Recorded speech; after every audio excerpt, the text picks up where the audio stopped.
साथियों, आप देख रहे हैं बुद्धम शरणम गोइंग यूट्यूब चैनल। मैं आपका साथी आपके अपने चैनल पर आप सभी का हार्दिक अभिनंदन करता हूं। आज के इस वीडियो में हम जानेंगे कि आत्मज्ञान क्या है, आत्मज्ञान की अनुभूति कैसी होती है। तो चलिए वीडियो शुरू करते हैं। और आप सभी को वीडियो अच्छी लगे तो चैनल को सब्सक्राइब और लाइक करें। साथियों, वैसे तो आत्मज्ञान विषय बहुत बड़ा है और हमारे बुद्धि से परे है। आत्मज्ञान को शब्दों में व्यक्त नहीं किया जा सकता, इसे महसूस करना होगा। जैसे आप प्यार का वर्णन नहीं कर सकते। सबसे मजेदार बात तो ये है कि ये हर किसी में है। ये हमारे अस्तित्व की मूल प्रकृति में है और हर किसी के पास है, लेकिन इसे उजागर नहीं किया गया है। लेकिन फिर भी कुछ तथ्यों के आधार पर हम कुछ बातें आपको बता रहे हैं। आत्मज्ञान को स्वयं को भीतर से जानने की क्रिया कह सकते हैं। आत्मज्ञान से तात्पर्य है कि हम खुद को कितनी अच्छी तरह समझते हैं। वास्तव में इसे हासिल करना हमारे अनुमान से कहीं अधिक चुनौतीपूर्ण है। हम खुद को कैसे देखते हैं और हम वास्तव में कौन हैं?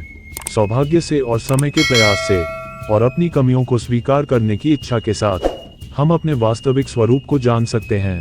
आत्मज्ञान क्या है और इसे प्राप्त करने के लिए क्या करना होता है? साथियों, वैसे तो ईश्वरीय ज्ञान ही पूर्ण रूप से आत्मज्ञान कहा जाएगा। जिसने भी ईश्वर का अध्ययन कर लिया तो समझ लो आत्मज्ञानी हो गया। पहले ईश्वर को जानो, फिर हृदय में धारण करो, तो आपसे बढ़कर आत्मज्ञानी कोई भी नहीं होगा। यदि आपने ईश्वर को हृदय में धारण कर लिया तो आपसे फिर भविष्य में कोई भी अधर्मी कर्म नहीं होगा। आत्मज्ञान से सहज और सरल कोई ज्ञान नहीं है। इस राह पर सिर्फ लॉजिक पर चलते जाना है, मंजिल अपने आप मिल जाएगी। फिर भी बहुत कम लोग आत्मज्ञान को क्यों प्राप्त कर पाते हैं? इसके पीछे की माया क्या है, ये समझना मुश्किल है। अपनी क्षमता और गुणों के साथ अपनी कमियों को जानना और स्वीकार करना ही आत्मज्ञान है। आत्मज्ञान के लिए खुद के मन को स्वतंत्र करना होगा, लोगों से नहीं, खुद से मित्रता करनी होगी। किसी कार्य को करने से पहले खुद से ही उसके उद्देश्य और उपयोगिता को समझना होगा।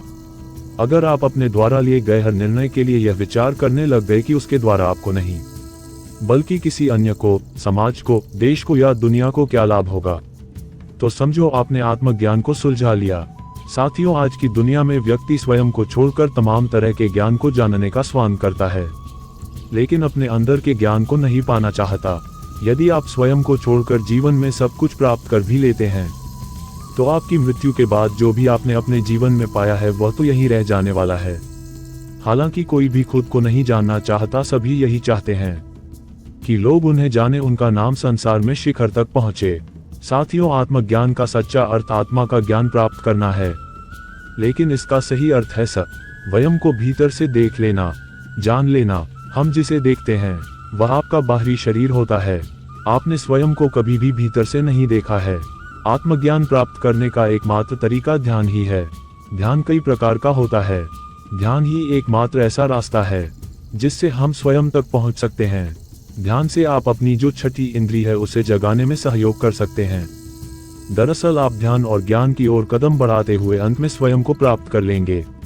साथियों, जब भी योगी आत्मज्ञान प्राप्त कर लेता है तो धर्म अनुसार वह 16 कलाओं में पारंगत हो जाता है। 16 कलाएं दरअसल बोध प्राप्त योगी की भिन्न भिन्न स्थितियां हैं। आत्म साक्षात्कार की प्रबल इच्छा बनी रहती है। अनेक जन्मों की सुधि आने लगती है।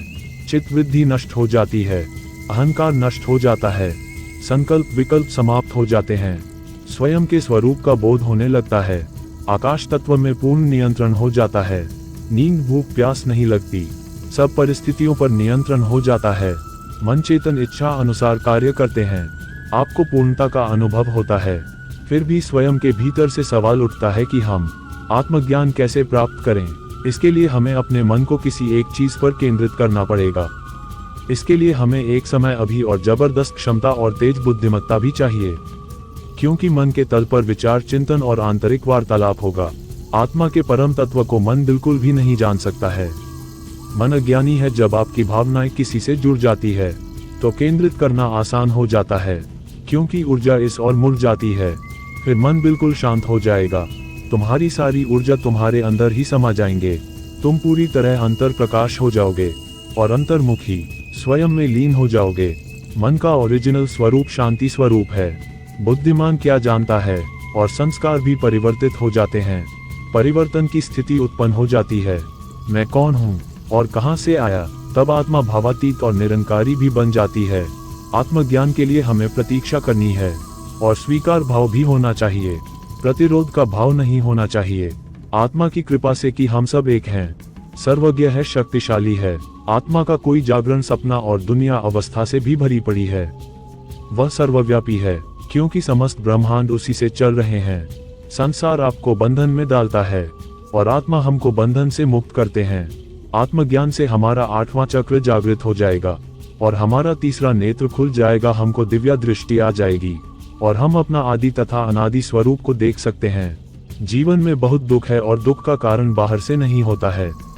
आत्मज्ञान से व्यक्ति ब्रह्मांड की शक्ति से जुड़ जाता है, उसे परम आनंद की प्राप्ति होती है, क्योंकि परम आनंद से बढ़कर कोई सुख नहीं है। इसकी खोज करने वाला व्यक्ति परम मुक्ति को प्राप्त करता है।